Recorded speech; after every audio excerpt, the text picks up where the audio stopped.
Tonight's big story is on Portland's street response, or PSR. We've covered this before. You've seen it on our program. And this is the program. Instead of a police officer, they send in a crisis counselor or a pandemic to calls involving mental health and addiction. The city launched this in February. It was a pilot program. It's in one neighborhood, Lentz, in southeast Portland. But a lot of people are ready to see PSR go citywide. Terry wrote in and said, "Hey, Dan, what's the status of the street response unit? Very surprised. No money put toward it in the new budget." Terry, great question. You've been keeping up on your city politics. And so have we. Here's Maggie Vespa.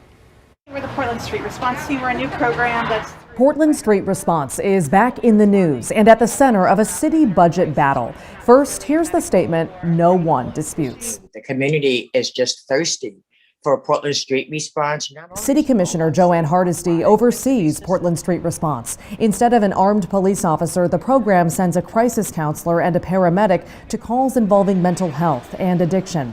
It's based on a decades-old program in Eugene. Calls for a version here grew louder during 2020's racial justice protests. We're anxious and just ready to get started. So, in February, after years of buildup, the city launched Portland Street Response. Officials thought it best to start small as a pilot project in southeast Portland's Lentz neighborhood. The plan was to expand citywide in March of 2022. Now, that may have hit a snag. We all agree that the police are being sent to interventions that they should not be sent to. Last week, Mayor Ted Wheeler released his budget proposal for the new fiscal year, which starts this summer. In short, it doesn't guarantee the program will expand come March. Let's look at the numbers. Last summer, after historic cuts to police funding, city commissioners set aside $4.8 million to fund Portland Street Response. After launching the program, staff confirm about $3.6 million remains unspent.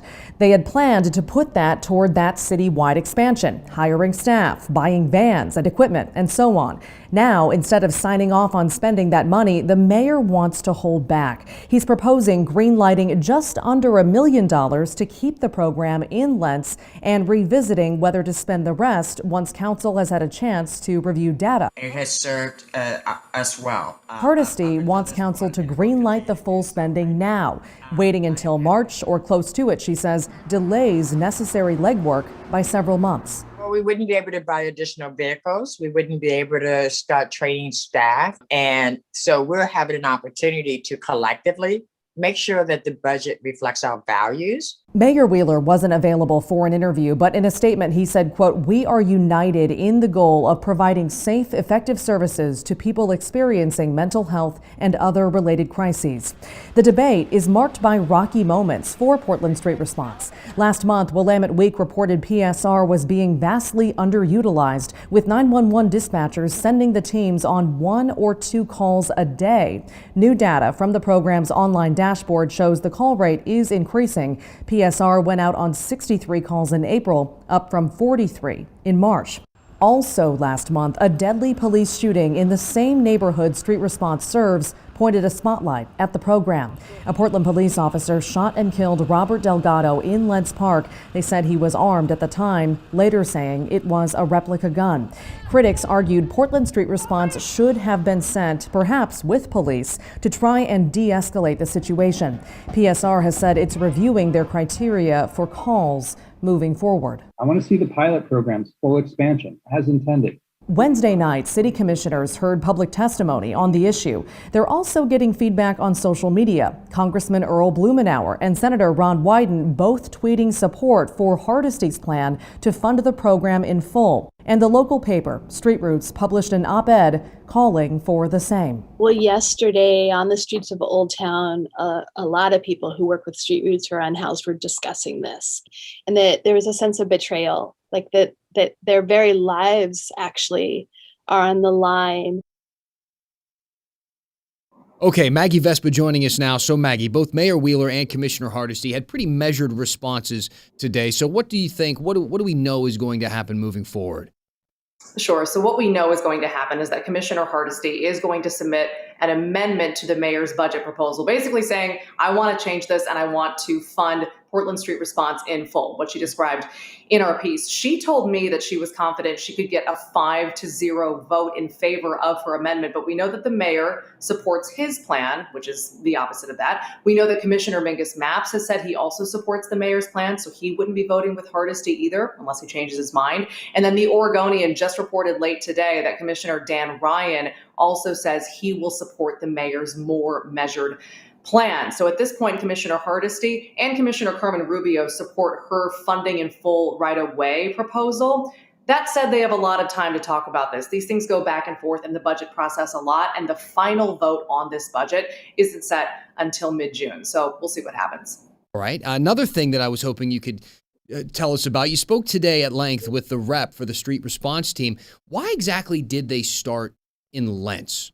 I think we can make an argument that a bunch of different pockets of the city might need this. I was curious why they started in Lents and not somewhere downtown, Old Town, for instance. There's a huge need there.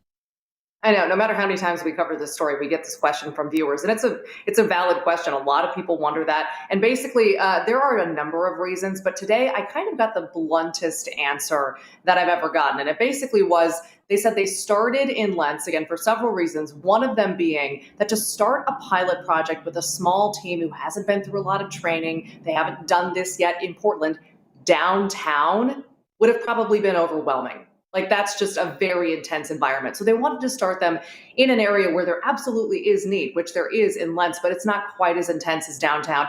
And also they pointed out another big reason is that downtown has a lot of services that are already available for people experiencing these crises. Lents does not. So they also felt like they were kind of filling a void there. But a lot of reasons for sure. And we get that question a lot. Yeah, for sure. Good, two good responses there. It makes a lot of sense. Maggie, thank you. Now, let's take a look at some of the other proposals in Mayor Wheeler's budget, shall we?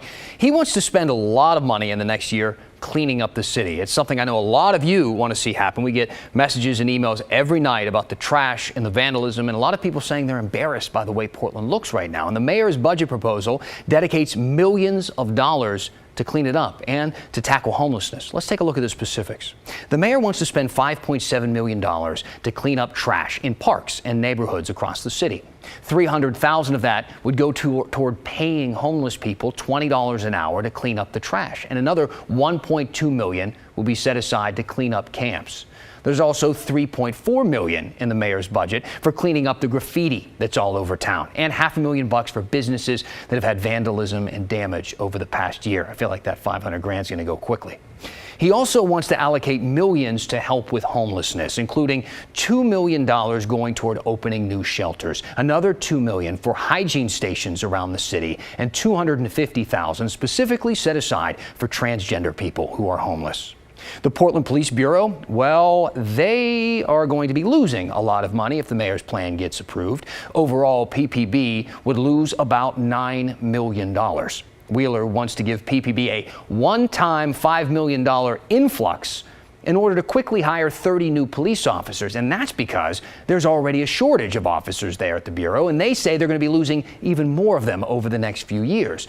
And the mayor also wants to add 22 unarmed community safety officers. They would respond to non-emergency calls during the day. The mayor says the city has lost a lot of money over all this past year and a half. About $100 million in the last year. But he says we're going to get some help from the federal government. They're going to help us out, throw us a little money. Commissioners are now going to review the mayor's proposal, and they'll vote on it next month. We have some time, but we'll wait and see what happens.